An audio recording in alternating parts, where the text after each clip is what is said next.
સૌને મારા પ્રણામ. પૂર્ણ પુરુષોત્તમ ભગવાન શ્રી કૃષ્ણના ચરણોમાં વંદન. આજના કાર્યક્રમમાં ઉપસ્થિત પરમ આદરણીય કરમજી શ્રીજી, મારા વાઇસ પ્રિન્સિપલ ડૉક્ટર હિતેશભાઈ, ડૉક્ટર નેહાબેન, તમામ અધ્યાપક મિત્રો અને વલ્લા દીકરા દીકરીઓ. મને ખબર નહીં એવું હતું કે બહુ બધા વિદ્યાર્થીઓની સંખ્યા થશે, કારણ કે ઇનોવેશનની વાત છે, કંઈક નવું કરવાની વાત છે, થિંકિંગ પ્રોસેસ બદલવાની વાત છે. જ્યારે થિંકિંગ પ્રોસેસ બદલવાની વાત હોય ત્યારે 4000માંથી 400 વિદ્યાર્થીઓ તો ઉપસ્થિત હોવા અતિ અનિવાર્ય છે. પણ મર્યાદા છે આપણી પણ, કે સ્વામી વિવેકાનંદે બહુ સરસ એક વાક્ય કહેલું છે. આપણી સ્કૂલમાં ભણતા ત્યારે ક્લાસની ઉપર લખેલું હતું, ઉઠ, જાગ, ધ્યેય પ્રાપ્ત કર. હવે મને એ વાતનો આનંદ છે, ઓછા છે પણ આછા નથી. એટલે ભલે તમે થોડાક આવ્યા છો, પણ એટલીસ્ટ તમે રસથી આવ્યા છો. નહીં તો એકાદ પ્રોગ્રામમાં લાસ્ટ ટાઈમ એવું થયું કે વિદ્યાર્થી ઉઠીને ચાલવા માંડ્યા ચાલુ પ્રોગ્રામે. એ ગારડા કોલેજમાં મારા 12 વર્ષનો પહેલો અનુભવ પરમ દિવસનો. બાકી એક વખત આવ્યા પછી કોઈની તાકાત નથી કે ઉઠીને જતા રહીએ, તો ક્યાં તો આવવું જ નહીં. આ મારો કન્સેપ્ટ બહુ જ ક્લિયર છે, કારણ કે અમારે તો આવેલા જોઈએ, લાવેલા નહીં જોઈએ. અને જે જાય ને તે લાવેલા હોય તે જ જાય, આવેલા જાય નહીં. તમે બધા ઇન્ટરેસ્ટથી આવ્યા છો? આમાં કોઈ વર્ગ છોડીને જતા રહેવું છે હમણાં? જવું હોય તો જઈ શકો ને. ઓકે, સો વિચારની વાત છે.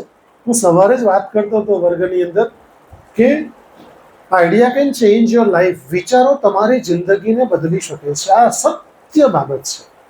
અને બીજું પરમ સત્ય એ છે કે તમે ધારો તે કરી શકો, તમે જે વિચારો છો તે કરી શકો છો. આ બી પરમ સત્ય છે. આજે તમે જે કંઈક છો એ ગઈકાલના વિચારોને કારણે છો, અને વિચાર એ સતત ચાલતી પ્રક્રિયા છે.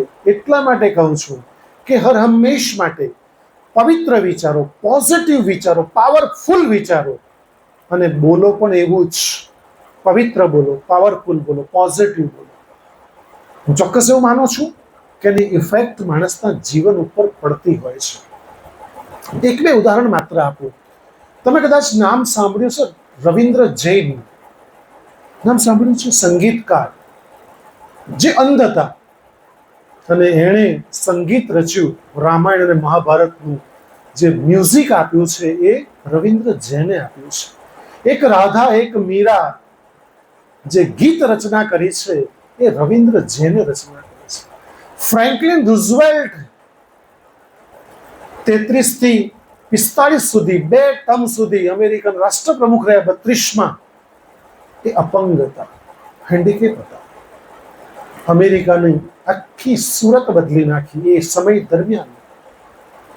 ત્રીજી વાત કરું આપ સમક્ષ, અરુણિમા સિંહા, ભારતની. ટ્રેનમાં મુસાફરી કરતી, ચેન સ્નેચિંગ થયું અને એને ટ્રેનમાંથી ફેંકી દેવામાં આવી. 49 ટ્રેન એની પરથી પસાર થઈ ગઈ. મિત્રો, આની પરથી સ્પષ્ટ કહી શકાય કે ભગવાને તમને તમારા મા બાપ થકી જે જન્મ આપ્યો છે ને, એ જન્મ માત્ર આ સમય ગાળવા માટે નથી. તમારે જીવનમાં એવું કંઈક ને કંઈક કરી બતાવવાનું છે કે તમે વિશ્વના નકશા ઉપર હો. અને મને સંપૂર્ણ શ્રદ્ધા છે કે ગારડા કોલેજનું બાળક આવતીકાલે ભારત લેવલ ઉપર અને વિશ્વના લેવલ ઉપર પોતાનું નામ કરશે. સુધા ચંદ્રન, ચેન્નઈના રોડ એક્સિડન્ટમાં એનો પગ ફ્રેક્ચર થઈ ગયો, પગ તૂટી ગયો, કાપી દેવો પડ્યો, અને જબરજસ્ત ડાન્સ પછી પણ કર્યો છે. એવું તો કહેવાય છે, લખિત મેં વાંચ્યું નથી, પણ કૈલાસ માનસરોવર ઉપર જઈને એણે નૃત્ય કર્યું હતું. મિત્રો, સુરદાસ જન્મથી અંધ.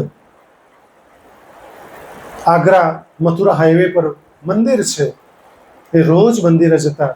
એક દિવસ ગયા ત્યારે કેવું કે પીળા વાઘા કૃષ્ણને બહુ બરાબર દેખાતા નથી, એટલે પેલા પૂજારીને થયું હું માત્ર વિચારોની વાત કરું છું. પૂજારીને થયું કે કેવી રીતે ખબર પડી ગઈ? તો પૂજારીને પૂછ્યું કે તમને કેવી રીતે ખબર કે પીળા વસ્ત્ર વાઘા ધારણ કર્યા છે કૃષ્ણએ? તો કહે છે કે મને દેખાય છે, હું કૃષ્ણને જોઈ શકું છું. બીજે દિવસ એને વાઘા બદલી નાખે, લાલ કલરના વાઘા કર્યા.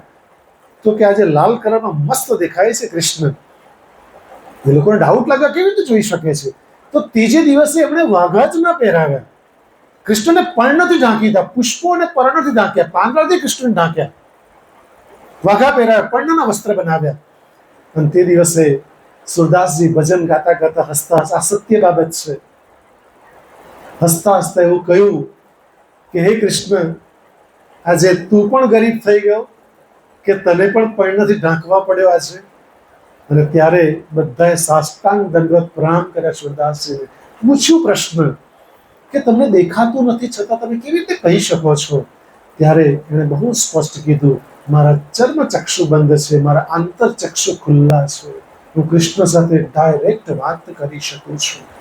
અને એક દિવસની વાત છે, રાત્રે મોડું થયું અને ઘરે જઈ રહ્યા હતા અને કૂવો આવે છે, આપણે બધા ઘટના જાણીએ છીએ, અને બાળક સ્વરૂપે કૃષ્ણ આવે છે અને એને હાથ પકડીને દોરી જાય છે. જ્યારે હાથ છોડાવે છે ત્યારે સુરદાસજી કહે છે કે આજે વૃદ્ધ થયો છું, હે કાના, તું મારો હાથ, બહુ સરસ દોહો છે, મને બહુ નથી આવડતું પણ બહુ સુંદર દોહો છે કે હે કાના, તું મારો હાથ છોડાવીને જઈ શકે છે, પણ જો હૃદયમાંથી જાય તો હું તને સાચો માનું.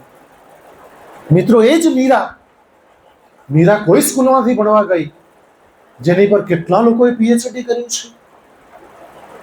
મેવાડની મીરા દ્વારકાધીશમાં સમાઈ ગયા. વિચારોની જ પ્રક્રિયા છે. અને કરમજનસિંહ જે આપણને આપશે એ થિંકિંગ પ્રોસેસ બદલવાની વાત છે. નેહાબેન જે પ્રયત્ન કરે છે એ તમારી થિંકિંગ પ્રોસેસ બદલીને આવતીકાલે ગારડા કોલેજને તમે ડાયમંડ ચમકતા સિતારા બનો, એવી શુભ ભાવના સાથે ફરી એકવાર કાર્યક્રમને શુભેચ્છા પાઠવું છું. અને કરમજનસિંહને આવકારતા ખરેખર આનંદ અને ગર્વ લાગણી અનુભવું છું. જોરદાર તાળી ઓનલાઈન જોડે કરમજનસિંહ માટે પાડવી જોઈએ.